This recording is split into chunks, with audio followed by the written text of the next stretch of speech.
Você já ouviu falar que fundo imobiliário é como ter um aluguel pingando na sua conta todo mês, sem dor de cabeça, sem precisar lidar com inquilino, manutenção ou vacância? Pois é, essa é a narrativa perfeita que o mercado financeiro adora vender. Mas a verdade é que essa história tem um lado que quase ninguém te conta. Hoje eu vou abrir jogo com você. Eu vou te mostrar por que os fundos imobiliários, os famosos FIIs, não são renda fixa, como muitos fazem parecer. Eles são sim um investimento de renda variável e quem acha que está comprando segurança, muitas vezes está comprando volatilidade e risco sem perceber. Além disso, eu vou te mostrar como os bancos e corretoras oferecem esses fundos exatamente quando convém para eles. E depois somem com o produto quando o mercado muda. Se você investe ou pensa em investir em fundos imobiliários, fica comigo até o final porque esse vídeo pode te poupar muito dinheiro e frustração.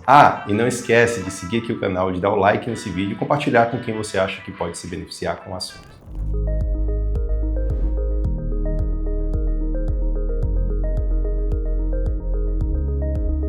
Então, para começar, pessoal, o que são fundos imobiliários? Um fundo imobiliário é basicamente um condomínio fechado, onde várias pessoas colocam dinheiro para que o fundo compre imóveis ou ativos ligados ao mercado imobiliário. Pode ser shopping, agência bancária, galpão logístico, hospital ou até títulos de crédito imobiliário, como CRI e LCI. Quando você compra uma cota de um fundo imobiliário, você passa a ter direito a receber parte do rendimento do fundo, geralmente uma distribuição mensal. É daí que vem aquela sensação de aluguel pingando na conta. Mas aqui que está a pegadinha. Esse rendimento mensal não significa que o fundo é renda fixa. As cotas dos fundos imobiliários são negociadas na bolsa de valores, como ações, ETFs. Isso significa que o valor da cota pode oscilar e muito, de um dia para o outro, aliás. O que quase ninguém te explica é que mesmo que o fundo pague rendimentos, o valor da sua cota pode cair 10, 20, 30% ou mais. Então, um exemplo prático, no auge da pandemia, o IFIX, o índice que reúne os principais fundos imobiliários do mercado, desabou mais de 30%. Quer outro exemplo? Quando a Selic começou a subir forte em 2021 para 2022, vários fundos imobiliários que eram queridinhos sumiram do radar. As cotas despencaram, os rendimentos diminuíram e ninguém mais falava deles. Aqui vai mais uma verdade incômoda. Os fundos imobiliários são oferecidos em massa pelas instituições financeiras quando a taxa Selic está baixa, quando a renda fixa tradicional está rendendo pouco. Sabe aquele momento que você vai ao banco ou entra no aplicativo da corretora e está cheio de campanha de fundo imobiliário? É quando os juros geralmente estão baixos e eles precisam empurrar produto de maior risco para você buscar rendimento. Agora olha só o padrão. Quando os juros sobem, quando o mercado fica mais volátil, esses produtos simplesmente somem das prateleiras. Eles aparecem quando convém para quem vende e desaparece quando o cenário muda, deixando o investidor que caiu na conversa exposto ao risco sozinho. Agora eu quero trazer alguns exemplos práticos de fundos imobiliários famosos que sofreram nos últimos anos. Então, vamos a casos reais. Por exemplo, o XP Malls, o XPML11, foi vendido como uma máquina de geração de aluguel com shoppings de altíssima qualidade. Veio a pandemia, com os shoppings fechados, a cota despencou. Teve também o HSI Malls, que é o HSML11, também sofreu com vacância e corte de rendimentos. Teve o Maxi Renda, que é o MXRF11, um dos fundos imobiliários de créditos mais populares. Ele passou por questionamentos sobre a distribuição de resultados e viu seu preço oscilar bastante. Agora, pessoal, calma, perceba uma coisa, eu não estou dizendo que esses fundos são ruins. O ponto é que eles são ativos de renda variável, expostos a ciclos econômicos, vacância, inadimplência e expectativas do mercado. Agora, por que esses fundos imobiliários oscilam tanto? Porque eles estão expostos a 5 grandes fatores. Primeiro, taxa de juros. Quando a Selic sobe, o mercado retrai, então o valor das cotas tende a cair porque o mercado está retraído como um todo. A inflação impacta diretamente nos contratos de aluguel. Aí você tem também vacância e inadimplência. Se os imóveis ficam vazios, o fundo perde receita. Liquidez, nem sempre é fácil vender as suas cotas a um preço justo. E também o humor do mercado. Em momentos de crise ou pânico, o investidor corre para a renda fixa e abandona os fundos imobiliários. Agora, quando que vale a pena investir em fundos imobiliários? Então, agora que você já conhece os riscos e as armadilhas, é importante dizer que os fundos imobiliários também têm benefícios claros. Eles fazem muito sentido para um perfil específico de investidor em determinadas estratégias. Por exemplo, quando você quer diversificar o seu patrimônio e ter uma parte exposta ao mercado imobiliário sem precisar comprar um imóvel inteiro. Quando você busca uma renda passiva mensal, sabendo que essa renda pode variar e que as cotas vão oscilar no mercado. Quando você entende que os fundos imobiliários são ativos de longo prazo e não investimentos de curto prazo ou especulativos. Quando o cenário econômico favorece, quando os juros são estabilizados ou em queda, inflação controlada, retomada do setor imobiliário também. Quando você faz uma análise criteriosa dos fundos, olhando ali a gestão do fundo, a qualidade dos imóveis, vacância, liquidez e os custos envolvidos. Os fundos imobiliários podem ser uma peça estratégica em uma carteira diversificada. Não deve ser sua única fonte de renda. Não deve ser encarados também como renda fixa, mas se bem utilizados podem gerar uma renda recorrente, diversificação e acesso a imóveis que você dificilmente teria como investir sozinho. Os fundos imobiliários podem sim ser uma excelente alternativa de investimento para quem já está ali na fase de distribuir renda, de receber rendimento, mas precisam ser tratados como eles são, ativos de renda variável, sujeitos a oscilações, riscos e ciclos de mercado. Quando vendidos como aluguel garantido, eles te colocam um risco que sem que você perceba. Agora me conta aqui nos comentários, você já caiu na armadilha de achar que fundo imobiliário era renda fixa? Já investiu achando que era um aluguel aluguel garantido e viu a cota despencar? Não esquece de deixar o like, se inscrever no canal e compartilhar esse vídeo com aquele amigo que acha que fundo imobiliário é a nova poupança. A gente se vê no próximo vídeo.